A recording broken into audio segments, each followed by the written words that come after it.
First thing about angles would be to say, yes, use them. But what I mean by that is be intentional and use them to tell a story. Hi, I'm Ebony, and I believe that stories change lives, and everyone has a story worth telling. Sometimes, unfortunately, we let our self-doubt get in the way of us writing our stories and sharing our stories. So that's why I created Motivation to Write as a source of motivation and inspiration to help writers like you and me share our stories with the world. So I talk to the experts ranging from entrepreneurs to marketers to authors to therapists to psychologists who share their knowledge and their advice to help writers like you and me step into our full potential.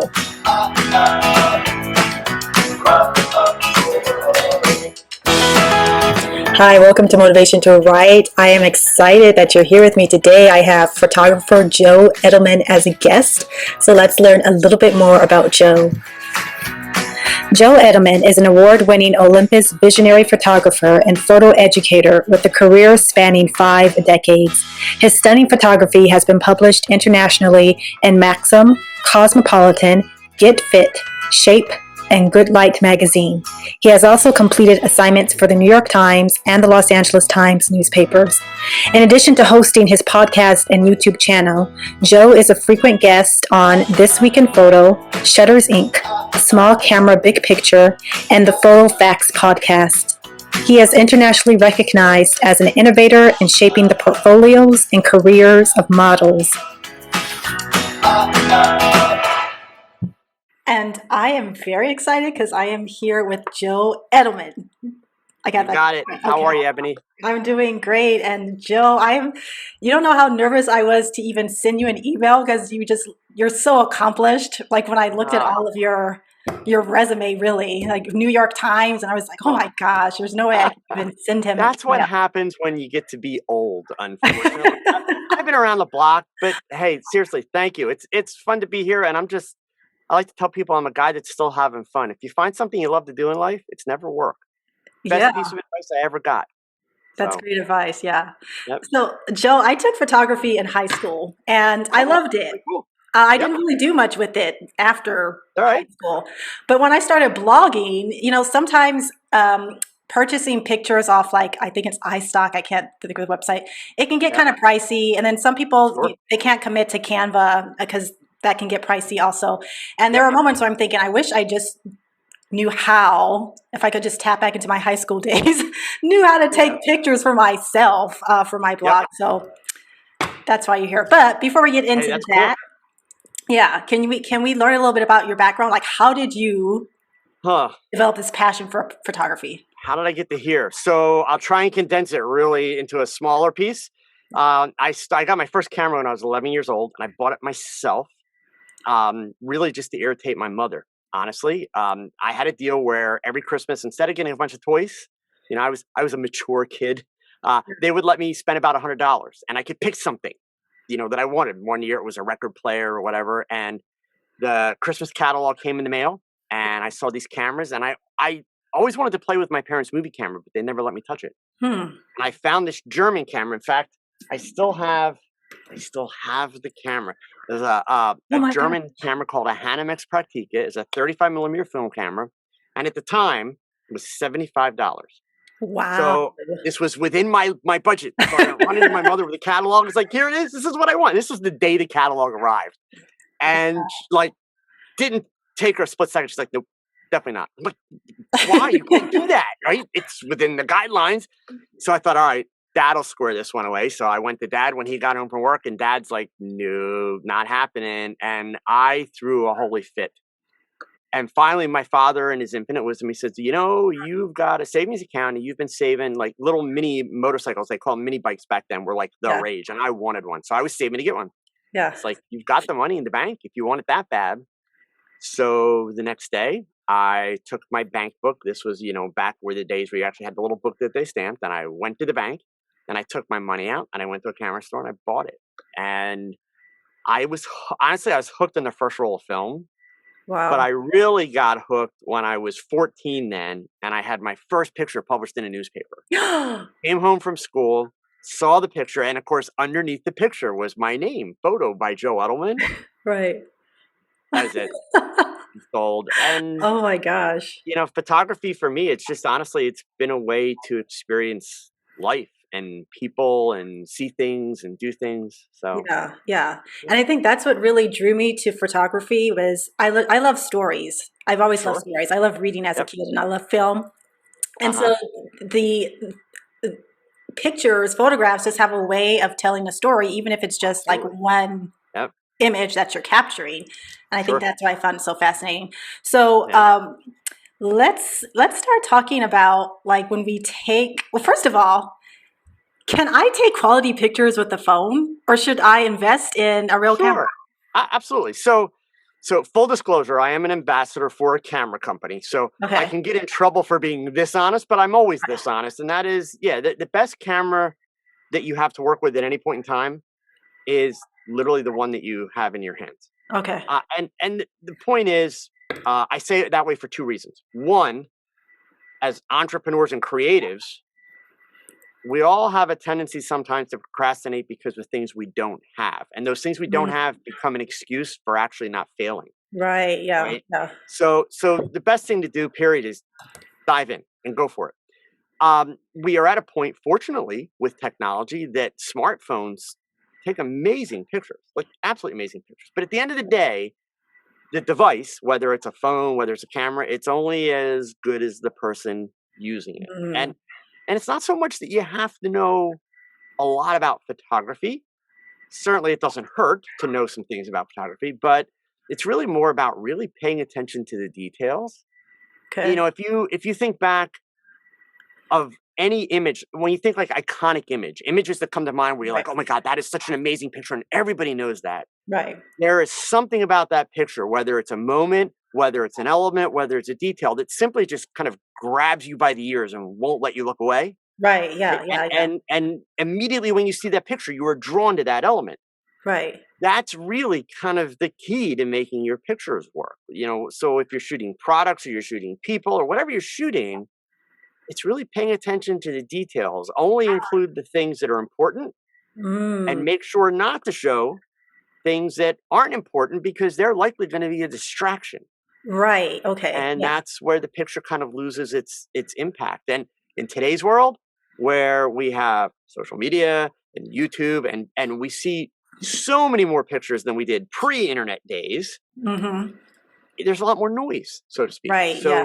So your pictures, especially if you're an entrepreneur or a blogger or an influencer, your pictures are competing more for attention. Right. And so really the biggest piece of that is it's the details. Make sure that when somebody looks at your picture, it's really obvious, not to you, you took it, to them, what are you trying to communicate or to say or to show? That's what you're really working towards.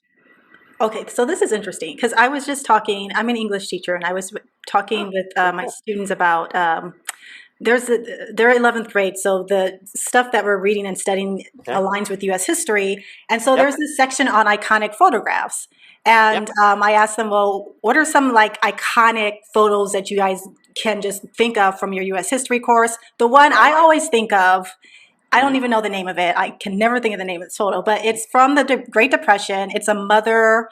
She has her two children on the side of her, and Yep. they're looking very. She's looking That's very if sad. I'm not mistaken, it's a very famous photo by a photographer named Edward Steichen, and it's actually from Ellis Island. It's the Okay. immigrants coming. Oh, is that? Yes. Yes, yes, yes, yes. Okay, yeah, yeah, Yep. yeah. Yep. It's Yeah. from the Incredibly 30s, famous no? photo. Is it Yeah. from the 30s? I think it's 30s. Actually, I think it might be a little bit before that. To be honest Okay. with you, I'm Okay. I'm not positive on the history, so don't quote me. But Right, it right. might actually be a little bit before that. Yeah, But the focus is the expression on their faces, it seems. absolutely. Yep. And I know that when we take photographs, when the kids Mm. take photographs, because I also used to be the yearbook teacher, I would just look at the Okay. photographs and I'd ask, like, what am I supposed to be looking at? Because there's so much happening in the photo. And sometimes Yep. it's hard to find that essential element, as you mentioned, Sure. and what to focus on. So if we Well, take a photo, how do we figure out what to focus on? well. I mean, so the easy answer is you focus on your subject. Okay. That's not really that helpful, though. Obviously, Yeah. right? So the challenge is there's a disconnect. There's a disconnect in the human brain between the way our brain works and what a mechanical device, meaning a camera, Yeah. is able to record.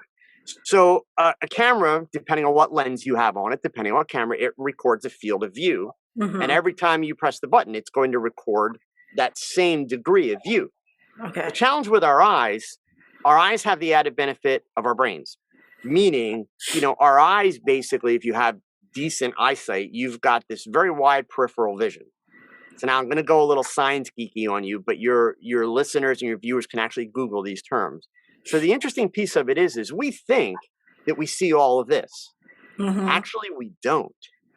The information that our brains get from our eyes, it's this thing called the foveal view. So you can actually, to see how little information your eyes actually give to your brain, if you hold your hands out in front of you, arm's length, and you make a C shape like that with your fingers separated, and look through that C shape. But now pay attention to everything that's around the outside of that C shape. So what's happening in your brain, the only thing that your brain sees in focus and in color is what's inside that C shape. Everything else is blurry in black and white. So our eyes and our brain, our eyes scan and our brain builds an image and we see things.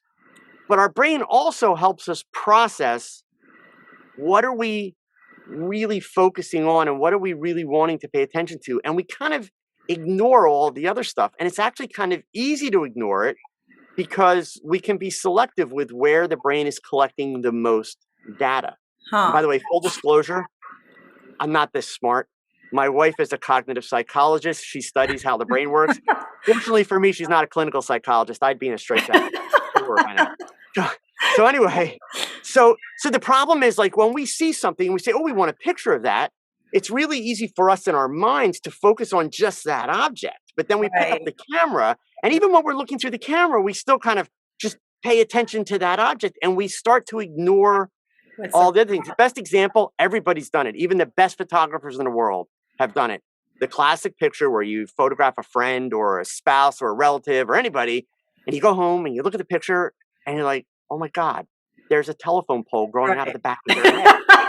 Obviously, that pole was there when you took the picture, right? But we didn't notice it. So that's actually something called inattentional blindness. And it happens simply because we were interacting with the subject. We were paying attention to the subject. Right. And that poll didn't really impact the emotion or thoughts or the feelings that we were, seeing or feeling about our subject. So we just didn't even notice it, even though it was staring us in the face. Right. So what actually does make photography a challenge is teaching your brain to see the details when you're looking through a camera lens or when you're looking at the screen of your smartphone, so that you're able to evaluate the whole picture that's in front of you and say, oh, you know what? I need to move that thing out of the background, or I need to change my angle a little bit so that I don't have that pole in the background. It takes practice. There's no YouTube video. There's no book. That's just practice. Yeah. And so that's what I was going to mention, that because it sounds like you have to take multiple pictures. I mean, you can't just think you're going to get it on the first go round, right? Yep. Absolutely. Okay. Yeah. If I do a portrait of someone, it's not, in fact, actually, I'll own this. I just shot a new headshot for myself this past week. Okay. I shot close to 500 frames. Wow. Now I joke, part of it is, look what I had to work with. Not a whole lot to go in there, but really what it comes down to, it's a little bit of that. I want it to look better because, let's face it, when somebody wants a portrait, they don't want a picture of what they really look like. They want a picture of themselves like on their best day times 10, right? That's what we all want. Yeah. So part of it is, getting the right expression, experimenting a little bit. Even though it was a portrait, I changed the camera angles from time to time. I adjusted my lighting a little bit to see what might look a little bit better. Yeah. The way I look at it, any photograph that's worth taking, is worth trying different things with. I never, even after all these years, I never assume that I've got the best idea when I pick up the camera. I assume that I have an idea and that the best idea is yet to be found. And to do that, I need to look through the camera and start trying different things. Okay. So you mentioned different angles and lighting. Hmm. So like, can we talk about lighting? Because I think lighting is Yep. very important. It's something that, amateur Super photographers important. don't think about. Yep. Yep. How do we manipulate the lighting, or what's like a simple thing we can do to get Right. the lighting correct? So number one, you're absolutely right. Aside from seeing the details, next most important thing, hands down, is lighting.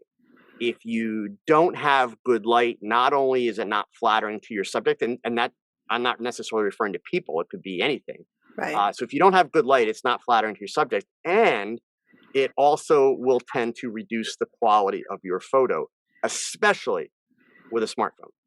Hmm. So that being said, I'll admit, when I'm in my studio and I'm doing some of the crazy beauty and fashion portraits that I do, I'll go crazy with light. But the portrait that I just took of myself, Yeah. I did with one light. Very simple. Huh. So for people that don't have a lot of background in photography but want to kind of be able to up their game, Mm-hmm. I would recommend. I've had to change it to be a little bit more politically correct in these days, but we used to refer to it as kiss it. It used to be keep it simple, stupid. Right. Now I just Yeah. super simple, right? Okay. Yeah. Um, but honestly, simple is better. So what that would mean would be, for instance, try to work near a window. In fact, Yeah. in the YouTube generation and influencers, beauty vloggers, of course, all learn this. It's like, hey, if you don't have lots of lights, make sure you're looking out a window and you're going to have this great light. And they're right; it's beautiful light. Right. So even if you had to photograph a simple product sitting on a table, if you can move that table close to a window, north facing windows are always better, but not a requirement. North Huh. facing windows are good because a north facing window never gets direct sunlight in the window. Okay. So even on a bright sunny day, if you decide, hey, I want to take my picture at 10 o'clock or 1 p.m., you're still going to have the same light coming through the window. Right. Whereas if you have an east, south, or west facing window, there will be times of the day where you're going to have just direct sunlight. So you Right. maybe have to watch your timing. But if you can get close to a window, and then one of the easiest things you can do to kind of maybe soften the light or even be able to fill light in where there's shadows a little bit is you Mm-hmm. go to a dollar store. You don't have to go to a camera store. You don't have to spend a lot of money. Go to a dollar store, and obviously for $1, you buy a 20-inch by 30-inch piece of white foam board in the arts and crafts section. Okay. Not the poster board because it's a little too flimsy. So you want the foam board that's about an eighth of an inch thick, right? Right. Yeah. That stuff makes the greatest reflector in the world. And you can use that for photographing a product. So if you've got a window here with, nice, and compared to a product or an item, or if you're trying to do like a lay flat arrangement on a table, you're going to have this nice soft light coming in, but the shadows may still be a little bit harsh on the other side. Yeah. If you put that white piece of foam board on the other side, it's going to soften those shadows. It won't take them away, and you don't really want the shadows to completely go away because then it starts to look a little unnatural. Right. So, but it's going to soften them enough that the lighting will actually be very nice and very pretty. Um, Yeah. if you're doing something where maybe you've got one part of your scene and you want to be able to just reflect a little bit of light into that one part of the scene, and I'm talking like tabletop things, smaller things. Okay. Go to an arts and crafts store and go to the section where they have the display cases for little dolls. Hmm. And they sell little round pieces of mirror Yeah. very inexpensively, right? Mhm. You get a couple of those and you can use that to basically reflect light back into a piece of your scene if you're photographing a product or a setup. Um, so really the key with lighting, similar to what I said in general, it's paying attention to the details, Yeah. but understand that every time you add another light to your picture, you're actually making your task a little bit harder because there's more light to manage, there's more shadows to worry about. Right. So the less light that you can, I should say the fewer number of light sources that you can use, the easier your job's going to be. And windows are the best. If you're working outside, if you have to go photograph a person outside, Yeah. if at all possible, try and do it on a cloudy day. The lighting is always soft, the Mhm. lighting is always even. Okay. Okay. Um, if you're worried about the person's eyes not looking vibrant and punchy on an overcast day, Yeah. have them look up slightly. They don't have to look way up at the sky. but have them look up slightly. And now those nice bright clouds are going to put lots of color and detail into the eye. Certainly, if the person's maybe taller than you and they're looking down at you, well, yes, then their eyes are going to be really deep set and dark because it will create shadows. So maybe, if they're taller than you and you're short, maybe you have to stand on a step stool or find something to stand on. But if you have them look up slightly, you get really, really nice light. On a bright sunny day, if you need to do the same thing, find shade. Get your subject in the shade. If you imagine, even on the side of a building, in an alley, it could be bright and sunny outside, but if you can get your subject in the shade, and so imagine you're standing in the sun, so they're looking out towards the sun, there's all this really bright light that lights them up, but it's not harsh light that's hitting them and creating shadows. It's soft and it's even and it's really very flattering. Okay, so let's go back indoors because I just want to point something out with the windows. Yeah. So the windows should be the windows should not be behind your subject, right? Because it seems like you're backlighting. Correct. Right. If you put the window behind your subject, you're going to basically get a silhouette, or if you try to compensate for the lighting, you're going to wind up getting almost kind of like a ghosty type image because the light outside the window is going to be so bright. Right. It starts to kind of create a flare around your subject, which if you're trying to do something creative, maybe that's interesting. Right. But yes, generally the idea would be you would place yourself just like you see the beauty vloggers do. They'll place their camera basically right at the window looking in, and then they're sitting at the window looking out. Right. So they've got this really nice light. Same type of idea. Okay. Yeah. And then when you're outside, you mentioned shade if it's very bright. You don't. What you don't want for sure is to stand where the sun is directly hitting you. Is that? You don't want the sun directly hitting your subject, right? Because you're gonna have two things that are gonna happen. One, you'll have very, very harsh light, strong shadows, harsh light. Two, your subject's very likely going to be squinting because it's really bright. So if you get them into softer light, it's going to look, much more flattering. The light's going to be much more even, but it's still coming from above. So you'll have shadows, but they'll be softer, more natural. Okay. And then glasses. So how the reflection, like I have this problem all the time if I'm taking a selfie. I can see myself in my glasses. How do you manage that? Well, so there's a couple things. As far as from a photographer standpoint, generally you want to have the light a little bit above where your subject is looking. So if I'm looking at you into the camera, to have the lights here, pretty much guaranteed I'm going to have reflections. If I have the lights up here and coming down, I'm not going to get reflections. Okay. Now, there's a couple caveats there. Caveat number one is if it's a really harsh light, not a soft light, but like a direct light and it's up, you have to be very careful because you can create shadows from the glasses frames that kind of cut through your eyes.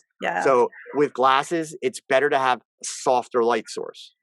Especially in today's world, fortunately, as technology is getting better, most eyeglasses now, when you purchase glasses, it used to be you had to pay a lot extra for it, but a lot of companies now, it's an automatic thing. They have the non-glare lenses, which don't eliminate reflections entirely, but they dramatically reduce the reflections. So that also kind of helps a little bit.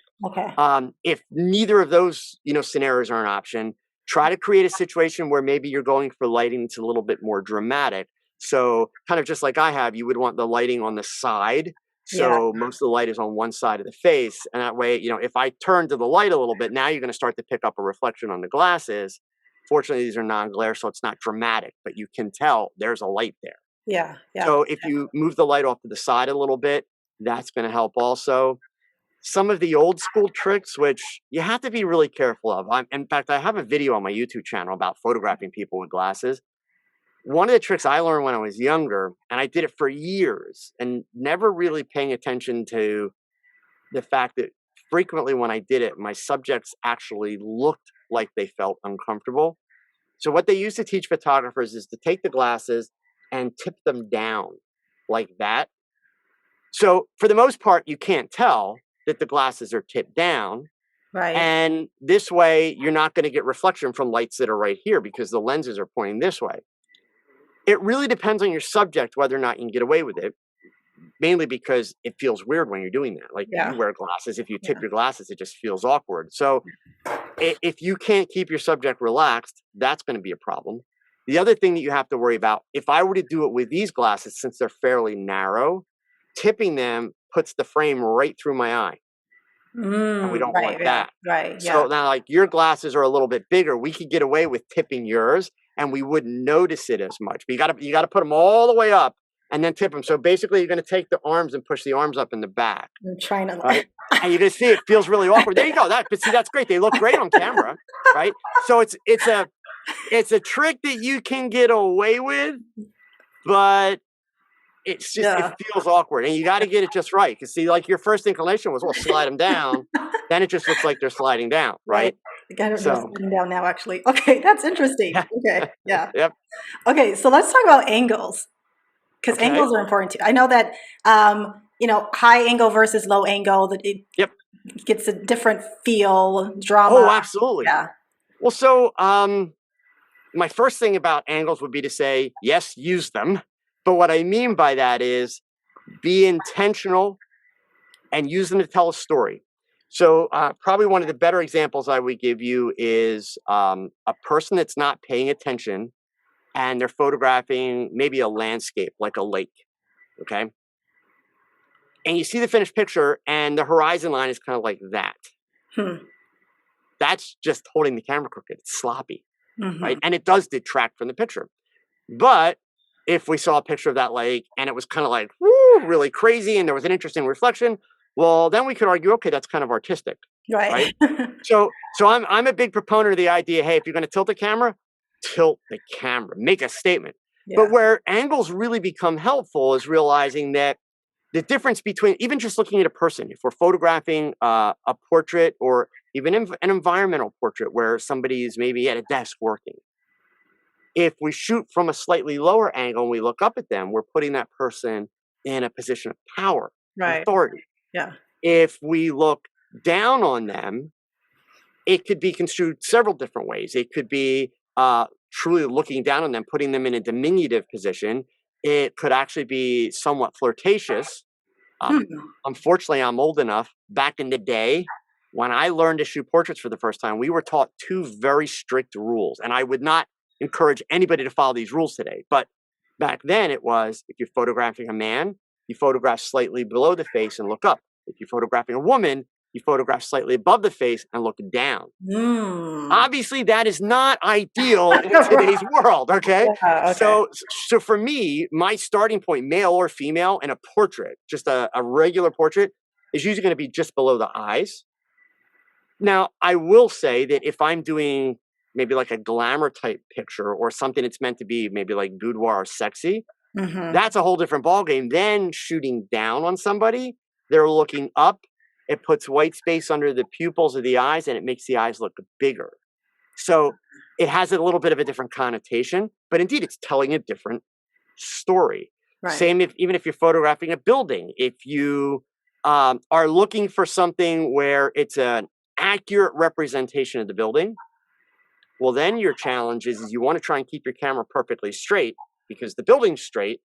If you tilt your camera, the building's going to start to keystone and go like that, which is not good if we want it to be an accurate representation. Right. But if we're doing something that is meant to show this building as huge and give it a dramatic feel, well, then to shoot very low and aim the camera way up makes the building seem even bigger, even more imposing. Right. So. Yeah. So if you're taking a picture of something or someone, whatever your subject is, and you want that photograph to convey power, the lower angle is always the better choice. Absolutely, right. And how low your angle is going to be, and this is something you can see even just by taking a simple kind of test shot, how low the angle should be is really going to depend upon what are you trying to say. So one of the pieces of advice I give to every photographer starting out, and this applies to pretty much everything you do in photography. Always know why. Why are you taking the picture? Yeah. right? So even if it's a product, why are you photographing it? Because I want to sell it. Okay, what are the selling features? Obviously, I should make sure those features are prominent in the picture, right? If I'm photographing a person or somebody comes to me and says, hey, I need a portrait. My first question is, why? What do you want the portrait for? Is it going to be a business scenario where you're going to put it on LinkedIn and your resume and try and get a job? Or is it going to be a portrait that you want to give to your boyfriend or spouse or significant other? Or is it more of a traditional portrait that you want to have it printed really big and framed and hang it on the wall above the fireplace, right? Every one of those scenarios really is going to be photographed kind of differently. And so by having that piece of information, let's just say it is a business portrait. Well, now I know, okay, this woman is a C-level executive at a company. So this is a woman who is usually in a management position. Maybe she's going to be applying for an even bigger job, et cetera. Well, we certainly do not want to do anything that makes her look small or anything that doesn't make her look like she's in charge. But at the same time, we have to be aware as we start to get lower, we have to be aware that if we get too low, then we're almost kind of turning her into a caricature of sorts. Right. Yeah. But the flip side of that, she gets the job and it's a big high profile job. And a magazine calls us and says, hey, we're going to do a feature story about this woman just becoming the new CEO of Apple. That's powerful. Yeah. That's big. So then to go with a lower angle and maybe have, the Apple, headquarters behind her. Yeah. Kind of looming over. Then indeed, we are kind of showing her as the boss of all of this. Right. Yeah. So the picture tells a different story. Yeah. Way. Okay. Angles are okay. Great tools to use. Great tools. Right. So because while you were talking, I was thinking you really want to know what the purpose, like what do you want your audience to do, think, or feel when they look at your photograph, or what story is this photograph telling? Yep. Essentially, always know story. your why. Exactly. Absolutely. Okay. Yeah, that's great. Okay. So as we're kind of, I can't believe it's already like 45 minutes. Do you have any like other just DIY tips right. that you want to share? Maybe. DIY tips that I could share. I mean, honestly, I think if most of your audience, it sounds like they are, entrepreneurs and bloggers and content creators. Yeah.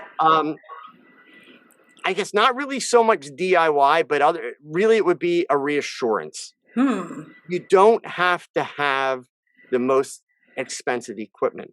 Yeah. I mean, one thing I'm sure that and I'm sure you've probably talked about, and some of your other guests have talked about, even from the standpoint of doing what you and I are doing right now, Right. it's more important to be real and be sincere. Right. And so I think what happens with a lot of people, they think, well, this phone's not going to get the job done, or I don't really know that much about photography. So if I get the absolute best camera, like it's going to get me what I need to do. Kind of like my $1 reflector. Right. I would point out to people, realize that you don't have to spend, tons of money to, have all the things you need. I can give you one example, especially since we're talking about bloggers and things like that who may have to photograph small things. Yeah. It's very popular now. I see them on Facebook all the time when I'm scrolling through ads for several companies that have created these like 2 foot by 2 foot patterned backgrounds. So it could be like bricks or it could be like wood grain. Okay. And so you could buy several of these and you have all these kind of different backgrounds to use. And they're like 2 foot by 2 foot square, which is a brilliant idea. Yeah. But they sell them for like $100 each, which every time I see it, I'm like, oh my God, people pay that. Why? Where do they buy them from? Well, frequently they're made out of plastic, so they are durable. Other than that, but here's the thing: if you want some backgrounds like that, go to Home Depot or Lowe's. Yeah. And go to the tile section, go to the flooring section, and you buy a couple pieces of flooring or a couple tiles, and you got the same size background for like $12. Right? Buying the sample pieces out of a box, the open pieces. What I do when I'm looking for stuff like that, I'll go to Home Depot and I go to the clearance section, which are all the open box pieces where the box has been dropped and half the tiles were broken, but there's 4 tiles left. Right? Yeah. Got to mark down in clearance. It's like perfect. I'll take those 4 and just, put them together, make a setup for my background. Boom, good to go. So, the whole key to creativity and as an entrepreneur, even as a teacher, I'm sure you understand this. People tend to think, creative, artsy, not even close. Right. Yeah. Honestly, Steve Jobs said it best.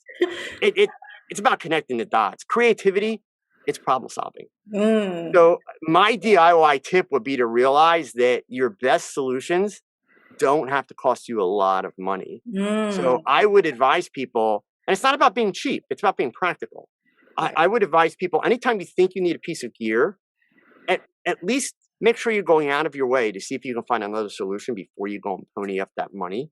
Okay. There's probably another solution that's available. Right. And I will tell you, on my YouTube channel, I do a lot of DIY videos for photography things, reflectors, lights, all kinds of thof like that. I'm all about and part of the reason why I do that, it's not that I'm cheap. My wife wishes I was cheaper. Part of the reason why I do it is that, like when we talk about backgrounds and things like that, well, once you have that background, it's cool the first time you use it. It's kind of cool the second time you use it. You get the third or fourth time you use it, it's like, I've been there, done that. Well, that gets expensive really quick if you just keep buying new backgrounds all the time, right? So for me, I'm always looking for ways, like, how can I come up with something that's different? And better yet, if I DIY it, there's probably no other pictures with that background. Right. Yeah. I can kind of make it my own. Yeah. In that sense, it's not been done before. So. That's such great advice, Joe. Thank you so much. Wow. Thank you. My pleasure. Joe, tell us where we can find you. Best place to start is my website. So it's www.joeedelman.com. And then from there, you'll find links to my YouTube channel, my Instagram, all that good stuff, my podcast, all of it's there. Yes, you have an amazing website. I mean, everything that you do and your photographs, they're just so beautiful. Good grief. I appreciate it. Thank you so much. I really do. I am so happy to have had Joe as a guest. I love photography and I love the notion and the idea of photographs telling pictures, because that's what they do. And that's why we take them and that's why we use them on our websites and blogs. Yes, I took photography in high school. I think I mentioned that in the interview, but I'm kind of dating myself. When I took photography in high school, we used cameras that the type of camera where you had to look down into the camera to take the photograph, and then you process the photograph in like 3 different solutions in a dark room, and it was so much fun. I don't think they still do that today, but I just cherish those memories because it was like I felt so creative in that dark room, and I felt very creative behind the camera. And my mother still has portraits that I took in high school hanging on her wall. They're in black and white. It's wonderful. Anyways, so make sure you follow Joe on YouTube and his social media, and visit his website. It's amazing. He has some amazing tips and tutorials and photographs, beautiful photographs. And also visit my website this weekend for my big takeaways from my conversation with Joe. I'm featuring a new section on my blog called Essays, and it's where I will share some of my personal essays. And I have one up already. It's called Pancakes. So check it out and enjoy. That's it for this week. Tune in next week when I have another fabulous conversation with a fabulous guest. You can follow me on social media. I'm on Twitter at Ebony Haywood, and you can follow me on Facebook and Instagram at Motivation to Write. Have a wonderful week. Thank you so much for your time today. Okay, bye-bye.